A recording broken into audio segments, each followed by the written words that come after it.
Welcome, listeners, to Menelation 669, a podcast dedicated to my ADHD ramblings. If you like random topics spoken by a random person, this is your safe space. I am your host today, Mina, reporting from Mothership Earth, and today we are going to dive right into Storytime Korea Edition. So, a lot of you may or may not know this, but I hail from South Korea originally, and I was born and raised there as a little homunculus. And I have acquired a lot of stories that I will be trickling into the podcast in the future. But today's story, let's just jump right into it. It begins circa 2015, 2016. So it was probably sometime in high school, sophomore, junior year. And my family, every summer, or we try to go on vacation every summer break for about 3 months. And we go to Korea because that's where we are from. So, if you guys don't know by now, I don't know if I mentioned this in like the second episode where I was like briefly describing who I am, what this podcast is about. I grew up in a tiny, well, it's not tiny anymore, but it's a pretty well-known city now, but it's called Busan. Basically right by the beach, huge fishing city. And a lot of you may not know this, but in the summers, since it is right by the beach, it's like so humid during the summer. I mean, it's like a mini, less crazy version of Florida. Looking back, I can kind of compare the two, and it's definitely just the humidity that happens once summer hits is absolutely mind-numbing. You can't breathe.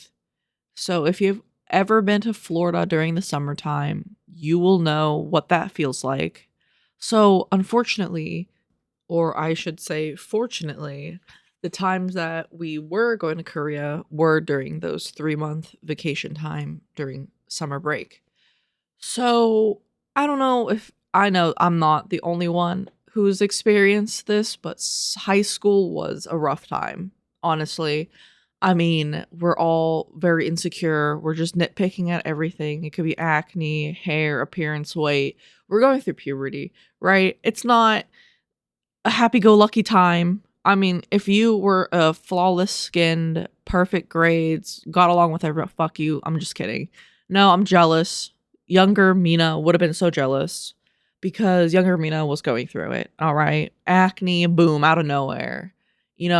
I'm Germanic. So my hair, I have a lot of hair, and I'm built like a linebacker because of my Germanic roots. My ancestors built me like I have to fight off bears in the fucking forest and, try to help my 4 kids.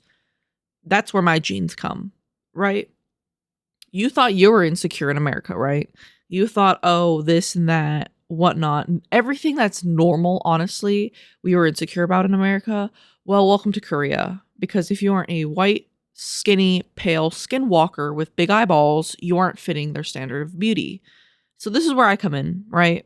My younger sister, great. She got the hairless Asian gene. Whatever. I don't even think she got severe acne like I did. So she got blessed with all the better genes, right? As opposed to me, Sasquatch over here, linebacker Sasquatch. I got my Germanic genes from my dad, so I'm hairy. I'm the complete opposite of a skinny white pale skinwalker. I'm a big backed, tan skin, hairy Sasquatch Neanderthal, but that's fine, right? That's fine.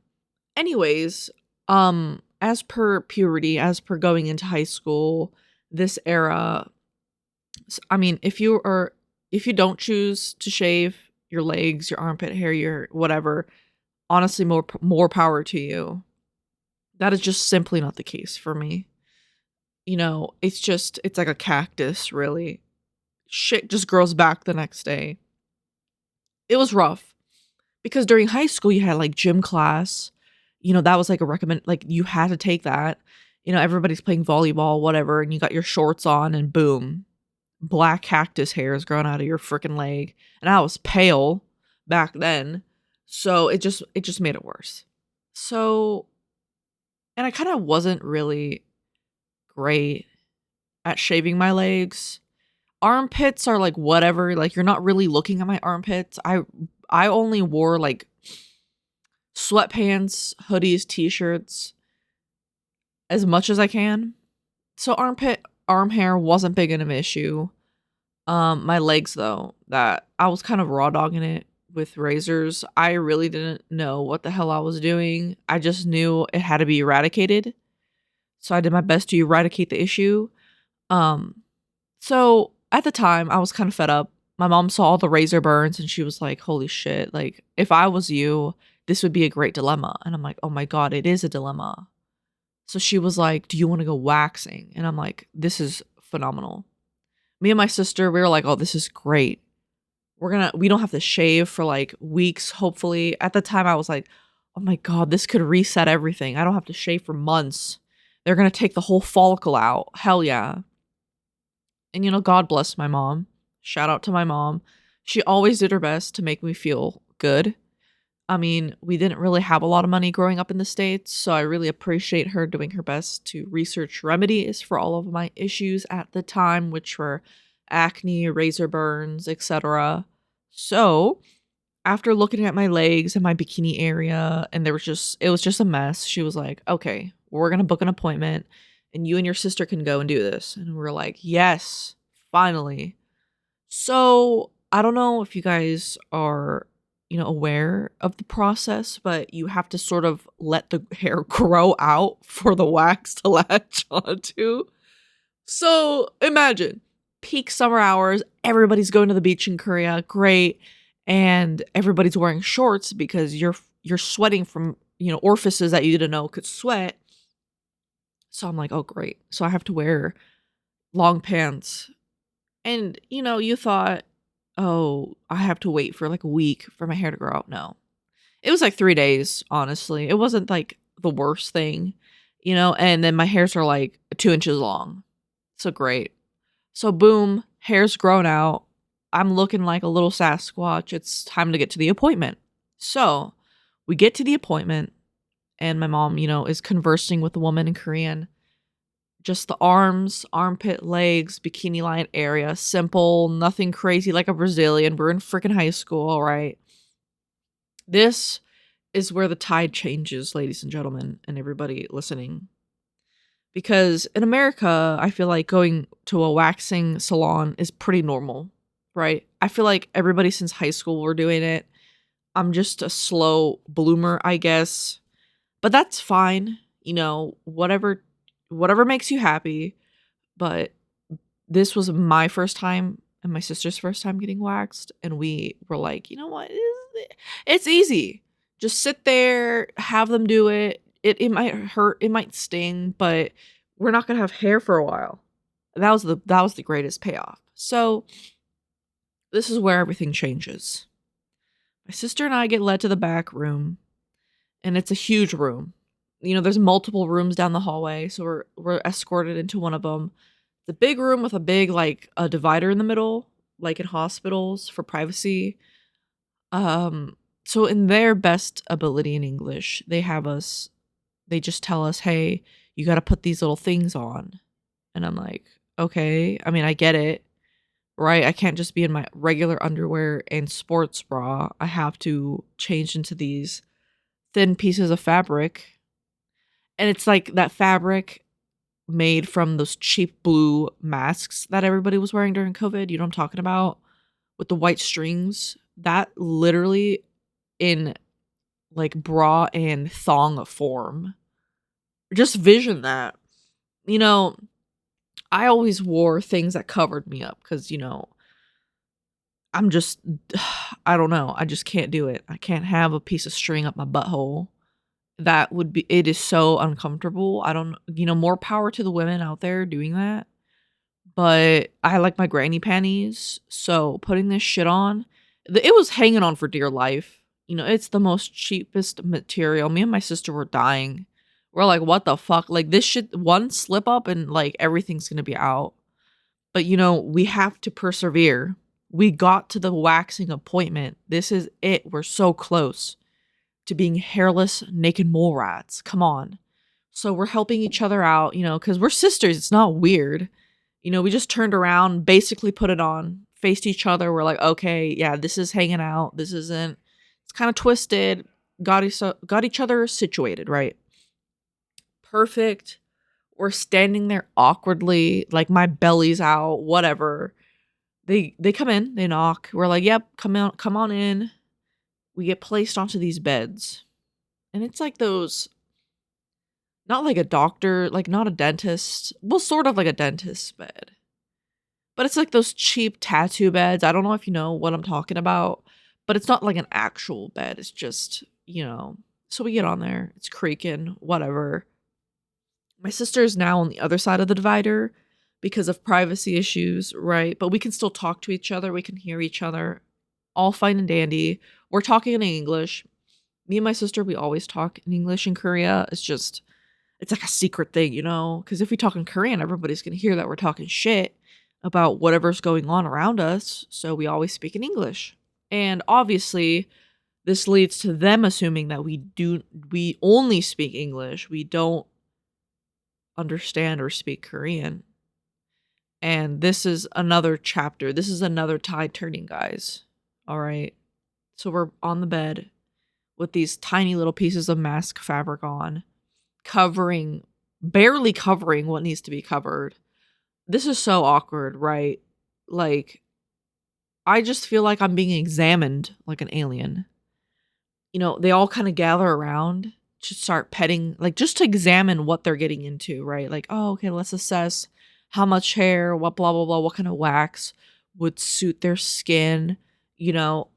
I feel like I'm on an examination table on a spaceship with aliens and I'm being examined, right? And they start speaking in Korean. Oh wow, I've never seen hair grow this thick on a woman before. In Korean. And I'm listening and I understand everything, right? Because I am fluent. And I just casually turn to them and I say, I'm sorry for my thick hair. And they just go fucking pale. They don't know what to do. They just don't know what to do. They did not foreseen this coming. They didn't think that, because I do not look Korean by any means. And I'm just talking to them in just fluent Korean. And they're probably, shaking in their little slip-ons because what if I report them, right? Because they're essentially, it's fine. It's fine. I was like, I'm joking, I'm laughing. I'm like, haha, it's fine. I'm calming them down in Korean because they're like freaking out low key. I hear my sister laughing on the other side of the divider. It's great. I'm like, wow, this is a story. This is a story. I'm not dead on the inside. You guys might in that situation, like, oh, you might feel embarrassed. You might feel dead on the inside, like, oh God, they literally said I look like a gorilla, whatever. I wasn't dead on the inside personally because I have a higher understanding of people. I was like a new specimen to them. And I was proud to play my part as a new challenge for them because, as they said, they're probably waxing Korean women. And if you don't know, Koreans are like hairless people. Like, I wish I was blessed with that side of the genes, but I unfortunately wasn't. So it's a new challenge for them because, as a woman, they were like, holy shit, this is going to be intense. So we laugh it off. Haha, they're calming down. We have to get into the waxing process now. So this is where another tide turns. They prop my legs up. And I'm laying there like a Thanksgiving turkey on this gurney-like bed, legs propped up. I have to let go of the reins. I feel that little thong slip up and I'm like, well, that's on you guys now. That's not my problem. Whatever comes out comes out. You can fix the fabric because I'm laying down here, legs propped up like a turkey. I can't do anything. I'm not even dead on the inside. That's the crazy part. I'm just I would be the perfect victim of an alien kidnapping because I would let them do anything to me. I'm not, squirming about. I'm not protesting. I've accepted my fate, really. So, legs propped up. They're examining that shit. They, lift my arms up to examine my armpit hair, and that's a whole nother, it looks like a sea urchin, really. So they start asking me, have you ever been waxed, or is your skin sensitive? And I'm like, answering as best as I could. This is my first time being this exposed to another human being. Like, this is worse than a bikini, and I don't even wear bikinis. My shit is like all sports stuff because I like to play and dive in the water. So I feel vulnerable. Like, wow, like this is our first time. What are we after this? Because I feel like shit's hanging out. My top is actually on. Okay. It's just the bottom part because they're moving my legs around. So they finally get to waxing, and guys, it's not that bad. They slab that shit on there with a fucking popsicle stick, put that little piece of paper on, and they just start ripping that up. And I'm not phased. I feel like my pain tolerance is pretty high. Unless it comes to like paper cuts, that shit hurts like a bitch. I'd rather get like tattooed for 5 hours than get a paper cut. But the waxing process itself wasn't that bad. I mean, they did my armpit hair fine. I think I was bleeding at one point and I wasn't even bothered by it. I think they did my arms because I wanted my arms, because in freaking high school, this dude looked at my arm hair and was like, "Oh my God, that's a lot of arm hair." And I'm like, that like rerouted my DNA, really. And ever since then, I've been shaving my arm hair. And it's a myth. I don't care what anybody says. If you want to shave your arm hair, go ahead and do it. Because for me, at least, with my strong dramatic genes, you can trust me, it doesn't grow back like crazy or even thicker. It just slowly just doesn't grow back for me.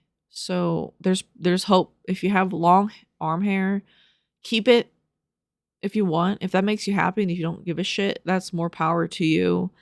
I'm not bothered by hair personally anymore. I'm at that age, right?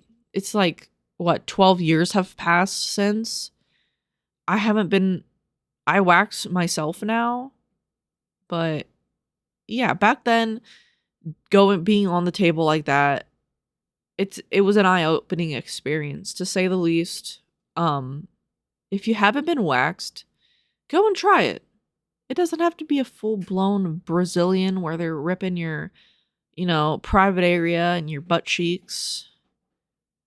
It's not that intimidating. I mean, it's just quick, like, tugging pains. It's actually better than plucking your nose hairs or your eyebrows. You know that annoying, painful pinch that you feel every time you pluck?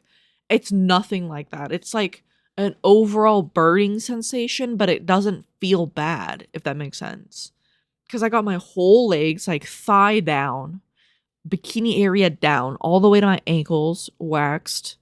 My whole armpits, my arms, and all of that. It was like a 3 out of 10, honestly. Even though I was bleeding out of my armpits because I don't know what the fuck happened there. And I do it at home now. And I don't know if it's like me dead on the inside now and I just don't feel pain, or my pain tolerance is high, but it's see, but then I say this, right? Like, it's all fine and dandy, but then the day I do a Brazilian is the day I die, probably. And people who do that regularly, more power to you, because, as my mom said, beauty is pain. So that was one of my stories in Korea. There's so many other stories I need to get out there to the world before I die. Like, this is truly like a diary, like a journal for me, because I will do. I mean, a lot of people enjoyed that previous Reddit story. Yeah, so once a month I'll be doing random Reddit subreddits that I find, and I will sprinkle in my experiences in Korea, because there is too many.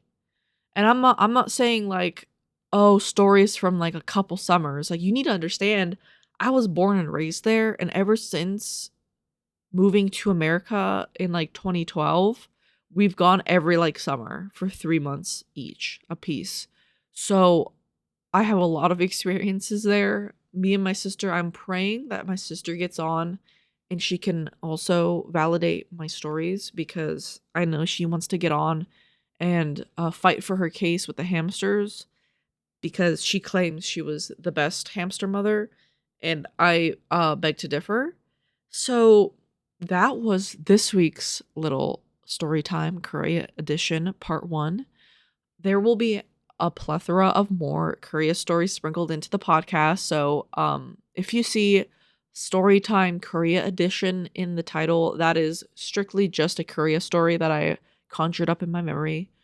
Um Thank you so much, everybody, for joining in on another quick episode this week. We made it to Monday. If you are, here present, I'm proud of you. We made it another week. It is almost the end of March, which is absolutely crazy. I've just after you hit like 21, it's all downhill. Like, time flies. Nothing makes sense anymore. We're just surviving, barely hanging on. But if you made it to Monday, if you made it here today, presently, I am proud of you. Thank you so much for tuning in to another episode of Mutilation 669. If you have any questions, comments, concerns, suggestions even, please email me at mutilations@gmail.com if you would like to support this podcast. I run quite a bit of software to edit my stuff, make it sound good. I'm learning every day as I go with a lot of this audio stuff. So if you'd like to, support the show, support me, support, me keep going with this shit, I have a Patreon. It is if you search Patreon, Mutilation 669, it should pop up. It is in the show notes below as well, linked. It's not a requirement at all to be on the Patreon. It's just a little mini project that I plan on doing. If you want to support the show, if you want to hear extra bonus episodes, bonus stories, a lot of audiobooks that I would like to start narrating, it will be all on the Patreon. It is all there down in the show notes. So yeah, thank you all so much for joining me again this week. Until next time, happy boss!